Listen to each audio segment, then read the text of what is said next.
আকাশের রংটা আজ ভীষণ গাঢ় নীল। সূর্য তার তেজ ছড়াচ্ছে খুশিতে।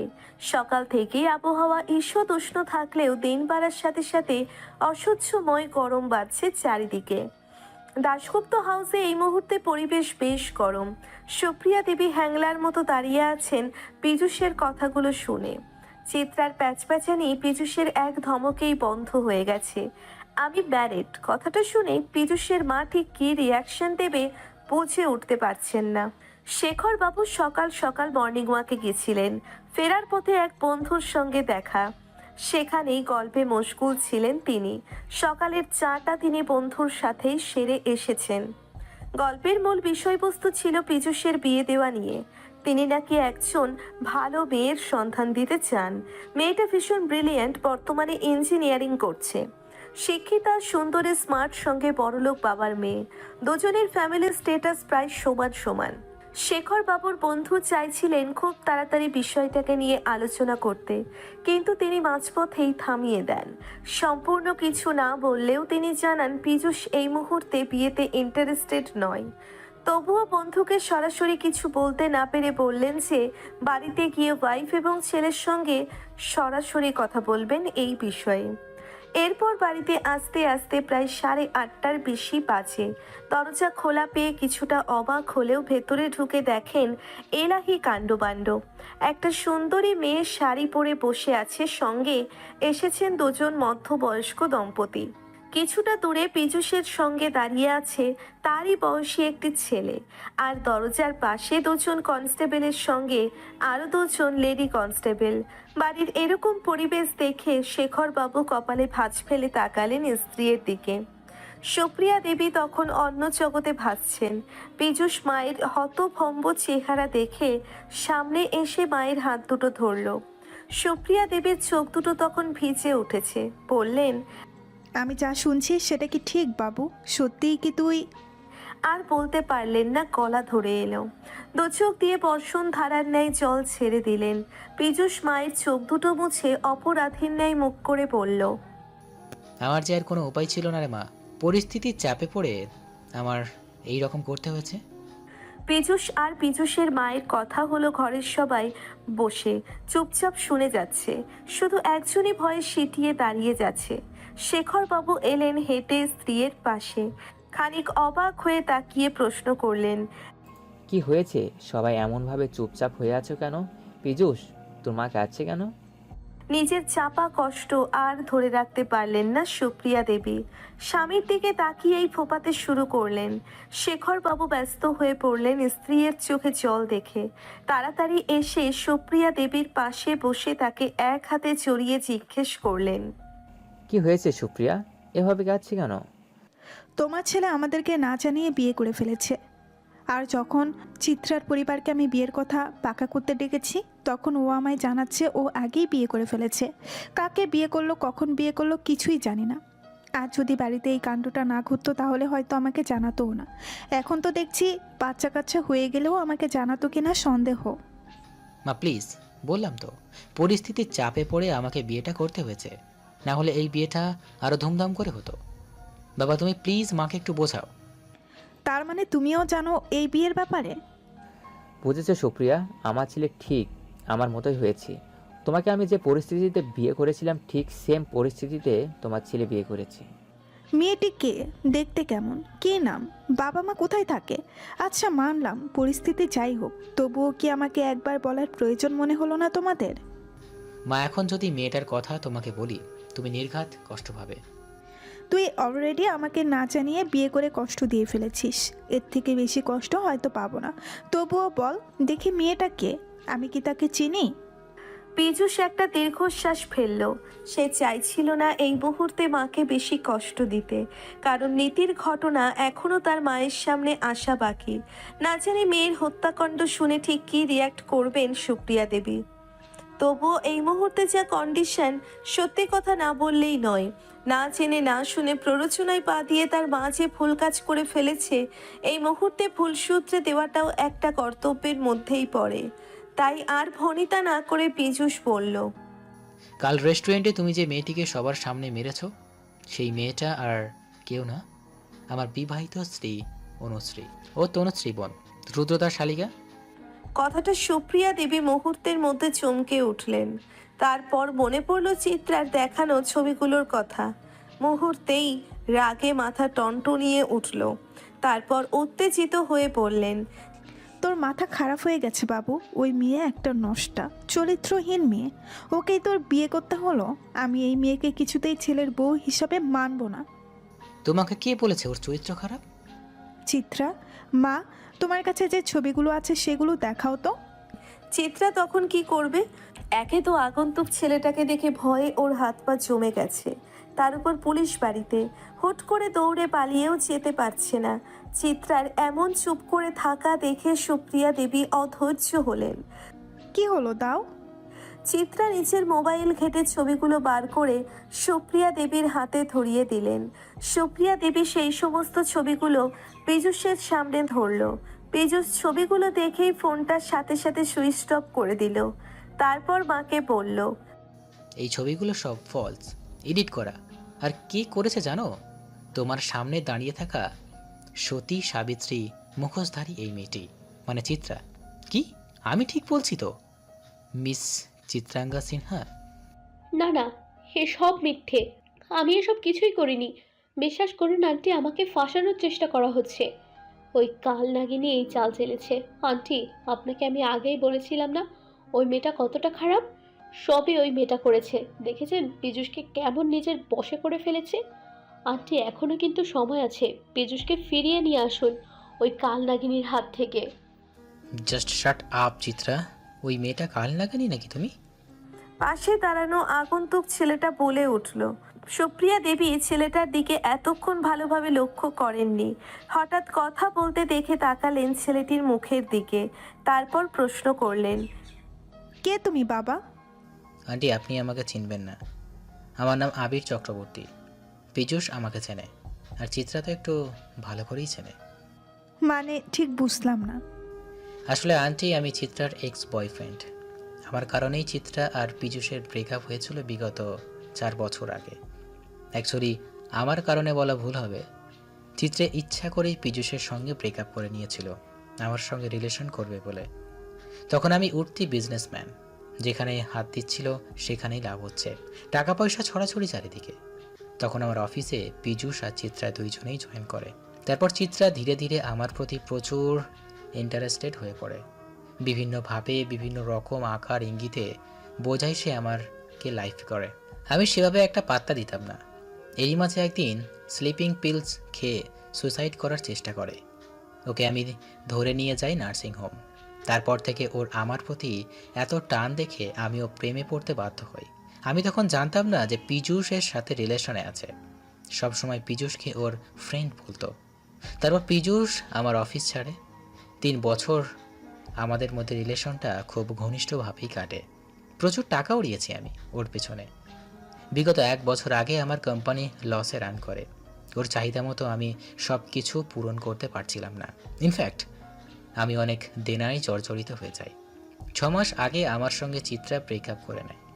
বেশ কিছুদিন আগে আমি ওকে পীযূষের কোম্পানি থেকে বের হতে দেখি। মনে মনে তাচ্ছিল্য হেসে ভাবতে থাকি, এই মেয়েটা ঠিক কতটা স্বার্থপর হলে যখন আমার দুর্দশার সময় হলে নিজেই নিজেকে আসল রূপ দেখিয়ে চলে গেল। কিন্তু যাই হোক, কাল যখন আপনি একটা মেয়েকে মারছিলেন আর চিত্রা তাতে ইন্ধন দিচ্ছিল, তখনই আমি ওখানেই বসা ছিলাম। চিত্রা মেয়েটাকে ধরে গেটের সামনে নিয়ে যা যা নোংরা কথা বলছিল সবটাই আমি নিজে কানে শুনেছি। কারণ আমি আপনাদের মারামারি দেখে বিশেষ কিছুটা বুঝতে পারছিলাম। মেয়েটাকে ধরে নিয়ে যাওয়ার সময় আমার মনে হলো ব্যাপারটা একটু কিছুটা সন্দেহজনক। তাই পিছু পিছু এসে আসল রহস্য জানতে পারি। তাই কাল পীযূষকে ফোন করে সব কিছু জানাতে ওকে দেখা করতে বলি। তারপর আমরা মিট করি। আসলে ওই আমাকে সকালে ফোন করেছিল এখানে আসতে। আমি রাস্তাতেই ছিলাম। তখন আমায় মেসেজ করে জানাই চিত্রা তার বাবা মাকে নিয়ে এইখানে আসছে। তাই আর দেরি না করে পুলিশ নিয়ে সরাসরি এসেছি। কারণ আমি যতদূর জানি এই মেয়েটাই অনুশ্রী মেয়েটিকে কিডন্যাপ করিয়েছিল আর অজ্ঞান করে হোটেলে নিয়ে গিয়ে রেখে বাজে বাজে ছবি তুলিয়েছে যাতে পীযূষকে শাস্তি দিতে পারে। কারণ পীযূষ চিত্রাকে ড্রাফট করেছে। আর এই প্রতিশোধ পড়াবার মনোভাব একমাত্র কারণ হলো আমি অনুশ্রীকে ভালোবাসি। এই ব্যাপারটা বুঝতে পেরে শুধুমাত্র আমাকে শাস্তি দেবে বলে মেয়েটার লাইফটা হেল করতে গিয়েছিল। আর সেই বদনামের হাত থেকে বাঁচাতেই আমাকে বাধ্য হয়ে এমন পরিস্থিতিতে অনুশ্রীকে বিয়ে করতে হয়েছে। আবির পীযূষ তাদের কথা শেষ করলে সুপ্রিয়া দেবী রাগী মূর্তি নিয়ে সকলের সামনে চিত্রার মুখে সপাটে থাপ্পড় লাগান। এদিকে চিত্রার বাবা মা মেয়ের এহেন কর্মকাণ্ড দেখে দুজনেই কেমন শকড হয়ে দাঁড়িয়ে আছে। হঠাৎই চিত্রার বাবা মেয়ের মুখে সপাটে আরেকটি থাপ্পড় লাগিয়ে দেয়। তারপর পুলিশকে বলে, প্লিজ ইন্সপেক্টর, এই ক্রিমিনালটাকে নিয়ে যান। বাবা! বলেই চিত্রা কেঁদে ফেলে। চিত্রার মায়ের দু চোখ দিয়ে তখন লজ্জায় ঘৃণায় টপ টপ করে জল পড়ছে। তিনি জীবনেও এত লজ্জা পাননি কোথাও। আজ নিজের মেয়ের কারণে লজ্জায় মূর্ছা যাওয়ার অবস্থা তার। তিনি একজন স্বনামধন্য কলেজের প্রফেসর, স্বামীও তাই। সারা জীবন সম্মানের সহিত বেঁচে এসেছেন।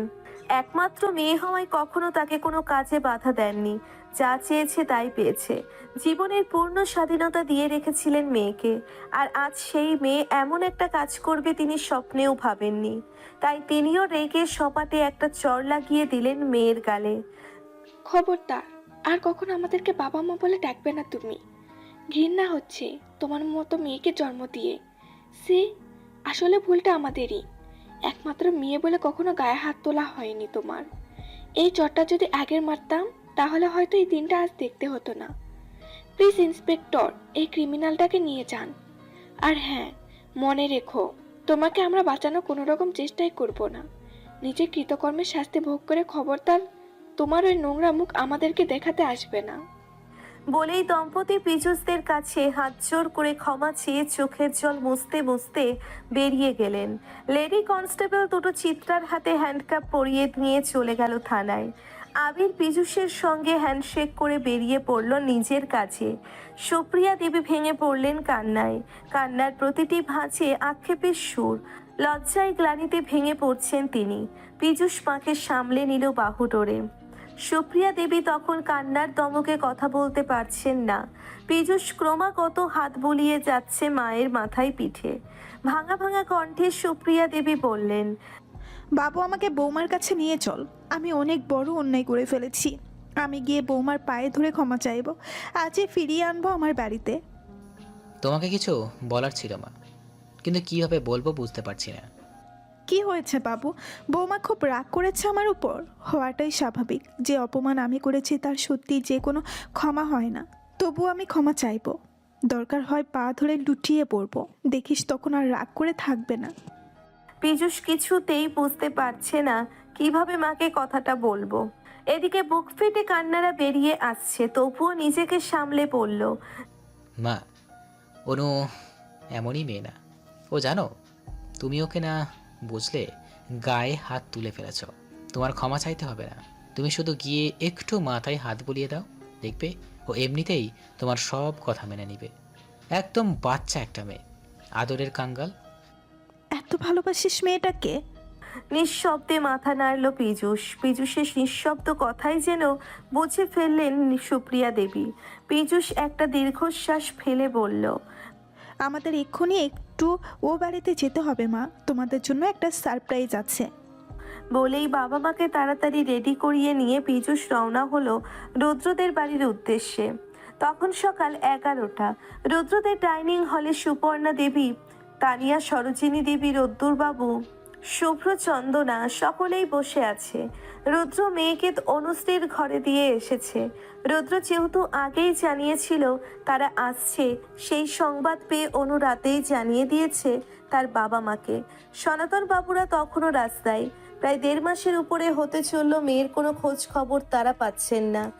তাই রুদ্র আর তনু আসছে শুনে তারা তখনই রওনা দিয়েছেন। মূলত নীলিমার জন্যেই সনাতনকে এইভাবে রওনা দিতে হয়েছে। বিপুলকে রেখে এসেছেন তার মামার বাড়িতে। এরই মধ্যে কলিং বেলটা বেজে উঠল। শেফালি দরজা খুলে দিতেই পীযূষরা ঢুকলো। পেছন পেছন এলো আরও 4-5 জন বলিষ্ঠ পুরুষ। তাদের মধ্যে একজন ইন্সপেক্টর খান মুখে মাস্ক আর মাথায় ক্যাপ লাগিয়ে চোখে সানগ্লাস দিয়ে এসেছেন, যাতে তানিয়া দেখে চিনতে না পারে। রুদ্র ওদেরকে নিয়ে গেস্ট রুমে বসিয়ে রেখেছে। সবাই যখন ডাইনিংয়ে এসে বসে তখন আবার কলিং বেলটা বেজে উঠল। শেফালি আবার দরজা খুলতেই দেখে সনাতন আর নীলিমা দাঁড়িয়ে সামনে। তাদেরকে দেখে সবাই মারাত্মক অবাক হলেন। সরোজিনী আর রোদ্দুরবাবু বিস্ময়ের উপর বিস্মিত হচ্ছেন। সরোজিনী দেবীর মাথায় চক্কর কাটছে এটা ভেবে আজ কি কোনো অনুষ্ঠান যেটা উনি জানেন না? সকাল সকাল এভাবে আত্মীয়ের আনাগোনা, তাও বিনা নোটিসে। সনাতন আর নীলিমা ভেতরে ঢুকতেই তাদেরকে বসতে দেওয়া হলো। এদিকে সনাতন আর নীলিমার চোখ নিজেদের চোখের মণিকে খোঁজায় ব্যস্ত। সরোজিনী দেবী আর রোদ্দুরবাবুর মনেও প্রশ্ন। নীলিমা নিজের প্রশ্ন চেপে রাখতে না পেরে ফিসফিস করে সরোজিনী দেবীকে বললেন, দিদিভাই, তনুশ্রী কোথায়? ওকে দেখতে পাচ্ছি না। সরোজিনী দেবীও ইতস্তত বোধ করলেন। তিনি নিজেও যে জানেন না ছেলের সাথে করে 2 সং নিয়ে এসেছে, দেখেই তার গা জ্বলে যাচ্ছে। তিনি কিছু বলতে নেবেন ঠিক এমন সময় দেওয়ালে টাঙানো বড় ডিসপ্লেতে একটা ফুটেজ অন করা হলো। সাথে সাথে প্লে হলো আগের দিনের তানিয়ার স্বীকারোক্তিমূলক ভিডিওটা। সমস্ত হলরুমে তখন যেন মানুষের মাঝে পিন পতন, নীরবতা। পুরো ভিডিওটা যখন শেষ হলো সেই মুহূর্তে প্রত্যেকটা মানুষের চোখ দিয়ে যখন অঝোর ধারায় ছড়ে চলেছে বাড়িধারা। নিজের মেয়ের নৃশংস হত্যাকাণ্ড শুনে সুপ্রিয়া দেবী উঠে দাঁড়ালেন। সামনের চেয়ারে বসা সুবর্ণ দেবীও হতবাক হয়ে গেছে ভিডিওটা দেখে। এভাবে নিজের মেয়ে সমস্ত সত্যিটা উগরে দেবে আর তারা ধরা পড়ে যাবেন, একথা স্বপ্নেও ভাবেননি। এই মুহূর্তে ইন্সপেক্টর টিম নিয়ে হল ঘরে দাঁড়িয়ে। তিনি যে ট্র্যাপে ফেসেছেন তা ভালো মতোই বুঝলেন সুপর্ণা দেবী। সুপ্রিয়া দেবী সুপর্ণা দেবীর সামনে এসে বললেন, এটা কি ছিল সুপর্ণা? আমার নীতিকে তোর মেয়ে এভাবে মেরে ফেললো? তোকে আমি নিজের মেয়ের মতো দেখে এসেছি সারা জীবন। তুই কিভাবে পারলি এটা নিজের দিদির সাথে করতে? শুধুমাত্র নিজের ভালো লাগাকে প্রাধান্য দিতে একটা ছোট বাচ্চাকে তুই অনাথ বানিয়ে দিলি, একটা মায়ের বুক খালি করে দিলি, একটা ভাইয়ের থেকে তার বোনকে কেড়ে নিলি, একজন বাবাকে পুরো পঙ্গু বানিয়ে দিলি। কেন রে, কেন তানিয়া? তোর মেয়ে এত বড় একটা কাণ্ড যখন করতে চাচ্ছিল তুই জানতিস না? অবশ্যই জানতিস, হয়তো তোর একবারও মনে হলো না এত বড় একটা অন্যায় করা ঠিক নয়? একবারও বাধা দিলি না? নীতি তো তোরও মেয়ে ছিল না কি? তবুও তুই তোর মেয়েকে এই কাজ করতে দিলি? কি অপরাধ করেছিল আমার মেয়েটা যে এভাবে তোরা তাকে মেরে ফেললি? একটাবার, শুধুমাত্র একটাবার বলতি রুদ্রকে তোর মেয়ে ভালোবাসে? সত্যি বলছি, আমি আমার মেয়েকে বিয়ের পিঁড়ি থেকে তুলে নিয়ে আসতাম। কেন আগে জানালি না? অন্তত আমার মেয়েটা আজ বেঁচে তো থাকতো। হালকা ধূসর বাদল নীল আকাশের বুকে একটু একটু করে জমতে শুরু করেছে। বিগত কয়েকদিনে সূর্যের তেজ এত বেশি ছিল যে তাপমাত্রার পারদ গিয়ে চলেছিল 40 ডিগ্রির ঘরে। গাছপালার সাথে পশু পাখি মানুষজনের অতিরিক্ত গরমে সে এক হাঁসফাঁসানি অবস্থা। সকাল থেকেই মেঘের আগমন জানান দিচ্ছে হয়তো এবার একটু হলেও স্বস্তি মিলবে। তনু তার বরাদ্দ করা ঘরের বেডের পাশে থাকা বড় জানালাটা ধরে আকাশ দেখায় ব্যস্ত। হালকা হালকা বাতাস বইছে বাইরে। ধীরে ধীরে শীতল পবন চাপটে ধরছে তনুর কায়ামন। ঠিক তখনই দরজায় বাইরে থেকে একটু গলা খাকারির আওয়াজ পেয়ে পেছন ঘুরে দাঁড়ালো তনু। আসবো? দেবশ্রীর গলার আওয়াজ পেয়ে নিজেকে একটু গুছিয়ে দাঁড়ালো। তারপর সবিনয়ে বলল, অবশ্যই আসুন। তোমার শরীর কেমন? শুনলাম তুমি নাকি অসুস্থ। আসলে তেমন কিছু না, ওই একটু দুর্বলতা। আসলে কয়েকদিন ধরেই তনু লক্ষ্য করছে তার বিশেষ দিনগুলো প্রায় 2 মাস হতে চললেও তার আভাস পায়নি। সামান্য সন্দেহ হচ্ছে, আবার ভাবছে কড়া ওষুধের ডোজ থেকে পার্শ্ব প্রতিক্রিয়া হতেই পারে। তাই নিজের মেয়েলি সমস্যা খোলাখুলি বলতে পারল না তনু। দেবশ্রী তনুর শুকনো মুখখানি দেখে বলল, তোমার একটু হাওয়া বদলের দরকার। সারাক্ষণ ঘরে না থেকে একটু আধটু বাইরে বেরোলেই মন আর শরীর দুটোই ভালো হয়ে যাবে। পেছন থেকে নির্মলা দেবী ছেলের কথায় তাল মিলিয়ে বললেন, দেবু একদম ঠিক বলেছে। আমিও অনেক দিন হলো বাড়ির বাইরে বেরোইনি, তাই ভাবছি আজ একটু শপিং করতে যাব। তাছাড়া অনেক কিছুই কেনার আছে। মায়ের কথায় দেবশ্রী বুঝল তনুকে বাইরে ঘুরতে নিয়ে যাওয়ার জন্য মা এসব বলছে। মনে মনে ভাবল আজ হসপিটাল ছুটি নিয়ে মা আর প্রিয় মানুষটির সাথে একটু আলাদা সময় কাটানো যাক। তাই দুজনকে তাড়া দিয়ে বলল, ওকে, তাহলে তোমরা দুজন ব্রেকফাস্ট করে তাড়াতাড়ি রেডি হয়ে নাও। আজ সবাই একসাথে ঘুরতে বেরোবো। তনু তখনই যাবে না বলে মানা করতেই দেবশ্রী আর নির্মলা দেবীর কাছে বকা খেয়ে শেষ পর্যন্ত রাজি হলো। ঘড়িতে তখন সকাল প্রায় 11:30 বাজে। দেবর্ষী, তনু, নির্মলা দেবী রেডি হয়ে বের হবে তখনই হসপিটাল থেকে ফোন এলো। দেবর্ষীকে ইমিডিয়েট সেখানে যেতে হবে, একটা জরুরি পেশেন্ট এসেছে। মুখটা কালো করে দেবর্ষী মায়ের কাছে গিয়ে বলল, আই এম সরি মা, আমি তোমাদের সাথে থাকতে পারবো না। হসপিটাল থেকে ফোন এসেছে, এক্ষুনি বেরোতে হবে। ঠিক আছে যা, কোনো ব্যাপার না। আমি আর তনুই ঘুরবো আর শপিং করব। তোর কাজ মিটলে চলে আসিস। আশাহত চেহারায় মায়ের দিকে তাকিয়ে দেখে মন খারাপ করে বেরিয়ে পড়ল হসপিটালের উদ্দেশ্যে। সত্যি দেবশ্রীর আজ ভীষণ ইচ্ছে ছিল প্রিয় মানুষগুলোর সাথে সময় কাটানোর, কিন্তু ভাগ্যে না থাকলে যা হয় আর কি। দেবশ্রী হসপিটালে বেরিয়ে যাওয়ার কিছুক্ষণ পর তনুকে নিয়ে নির্মলা দেবী অপর একটি গাড়িতে করে বেরিয়ে গেলেন শপিং মলের উদ্দেশ্যে। সেনগুপ্ত হাউসে সুপ্রিয়া দেবী যখন কেঁদে কেঁদে সুপর্ণা দেবীকে প্রশ্ন করছিলেন, ঠিক তখনই পেছনে দাঁড়িয়ে ইন্সপেক্টর খান বললেন, মিসেস সুপর্ণা রাহা সবকিছুই জানতেন। ইনফ্যাক্ট উনি নিজেই বিষাক্ত রাসায়নিকগুলো সাপ্লাই দিয়েছেন নিজের মেয়েকে। ঘর ভর্তি মানুষগুলো বিস্মিত নজরে ইন্সপেক্টর খানের দিকে তখন তাকিয়ে ইন্সপেক্টর খান বললেন, বিখ্যাত মেডিসিন কোম্পানি অ্যাবোটের দিল্লির ল্যাবের সুপর্ণা দেবী সিনিয়র রিসার্চার। ওনার কাছে এসব রাসায়নিক পাওয়া কোনো বড় ব্যাপার না। তনুকে আর নীতিকে যে যে বিষাক্ত রাসায়নিক ড্রাগসগুলো দেওয়া হয়েছিল সেগুলো ওই ল্যাব থেকে আনা। সুপ্রিয়া দেবী এসব শুনে সহ্য করতে না পেরে হামলে পড়লেন বোনের ওপর। বোনের আক্রোশ ছেড়ে ফেলতে কষিয়ে চপেট আঘাত করলেন বোনের মুখে। আজ আর বয়সের তোয়াক্কা করলেন না, আহাজারি করে বললেন, তুই এতটা খারাপ আমি আগে কেন বুঝিনি। সেই ছোটবেলায় মা মারা যাওয়ার পর থেকে তোকে কোলে পিঠে করে মানুষ করেছি, কখনো তোকে কোনো কিছুর অভাব পেতে দেইনি। নিজের হাতে ভালো উচ্চ বংশীয় ছেলে দেখে তোর বিয়ে দিয়েছি। তোর মেয়ে হবার পর থেকে তাকে নিজের সন্তানের মতো করে মানুষ করেছি। যখন তুই তোর চাকরি নিয়ে ব্যস্ত তখন এই হাতে তোর সন্তান স্বামীকে সামলিয়েছি। নিজের সন্তান স্বামীকে অভুক্ত রেখেছি তোর সংসারটা বাঁচানোর জন্য। আর তুই নিজের দিদির মেয়েকে মারতে এক ফুটাও কার্পণ্য দেখালি না। ওরে তুই কি মানুষ? মনুষ্যত্ব বলতে তোর মধ্যে কি কিছুই নেই? কিভাবে পারলি? কিভাবে? সারা ডাইনিং জুড়ে মানুষগুলোর চোখে বর্ষণ ধরা। আজ আর কেউ কাউকে সান্ত্বনা দেবার ভাষা খুঁজে পাচ্ছে না। পীযূষ মাকে এক হাতে আঁকড়ে ধরে রেখেছে। অনুও পাখিকে কোলে নিয়ে এই লোমহর্ষক ঘটনা দেখে ফুপিয়ে ফুপিয়ে কেঁদে যাচ্ছে। সুপর্ণা দেবীর কোনো আওয়াজ না পেয়ে সুপ্রিয়া দেবী চিৎকার করে বললেন, কি হলো বল, কে দোষ করেছিল আমার মেয়েটা? আজ তোকে বলতেই হবে, না বললে তোকে আমি খুন করে ফেলবো। বল। বলেই সুপর্ণা দেবীর সালোয়ার গলার কাছে খামচে ধরলেন।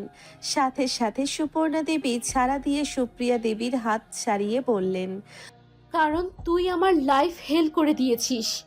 শুধুমাত্র তোর কারণে আমি সারা জীবন কষ্ট পেয়েছি। কি করেছি আমি?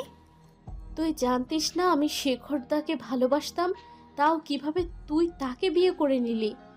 কথাটা সেখানে যেন বিনা মেঘে বজ্রপাত ঘটালো। বিস্মিত চেয়ে সুপ্রিয়া দেবী বললেন, তুই যে পছন্দ করতি সেটা আমি জানতাম, আর এই বিষয়ে বাবা আর শেখর নিজেও জানতো। তবে আমাদের বিয়েটা কেমন পরিস্থিতির কারণে হয়েছিল সেটা নিশ্চয়ই ভুলে যাসনি। হ্যাঁ ভুলিনি, কিছুই ভুলিনি আমি। তবুও তো তুই ওই বিয়েটার সময় বাধা দিতে পারতি, বলতে তো পারতি যে আমি শেখরদাকে কতটা ভালোবাসি। তুই এই বিয়েটা করতে পারবি না।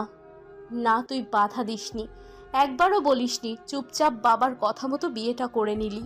স্বার্থপরের মতো একবারও আমার কথা ভাবলি না, শুধু নিজের সুখটা দেখলি। ছোট বোনের চোখের জলের দাম দিলি না। তাহলে আমার কি ঠেকা পড়েছে তোর চোখের জলের দাম দেবার? তাছাড়া আমি তন্ময়ের সাথে বিয়ের পর সব কিছু ভুলে যাওয়ার চেষ্টা করেছিলাম, কিন্তু তানিয়ার সাথে তোরা সবাই মিলে যে ব্যবহার করেছিস তা আমি কিছুতেই মেনে নিতে পারিনি। একজন মা কিভাবে তার সন্তানের কষ্ট মুখ বুঝে মেনে নিতে পারে বলতো? কি এমন করেছি তোর মেয়ের সাথে যার জন্য তুই আমার মেয়ের প্রাণ কেড়ে নিলি? আমার তানিয়া রুদ্রকে মনে মনে ভালোবাসতো, সে কথা নীতি জানতো। নীতির বিয়ের কয়েকদিন আগে থেকে তানিয়া আকারে ইঙ্গিতে নীতিকে বুঝিয়ে দিল সে রুদ্রকে ভালোবাসে। এমনকি বিয়ের দিনও পাগলামি করেছিল রুদ্রকে হারিয়ে ফেলার ভয়ে। সেদিন তোরা কি করেছিলি?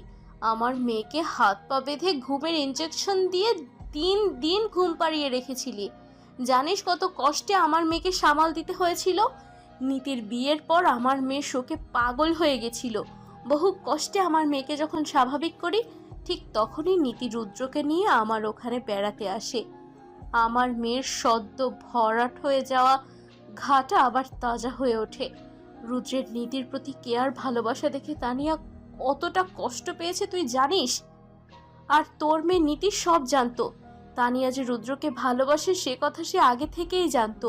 তা সত্ত্বেও তানিয়াকে দেখিয়ে দেখিয়ে রুদ্রের সঙ্গে ঘনিষ্ঠ হয়ে থাকতো।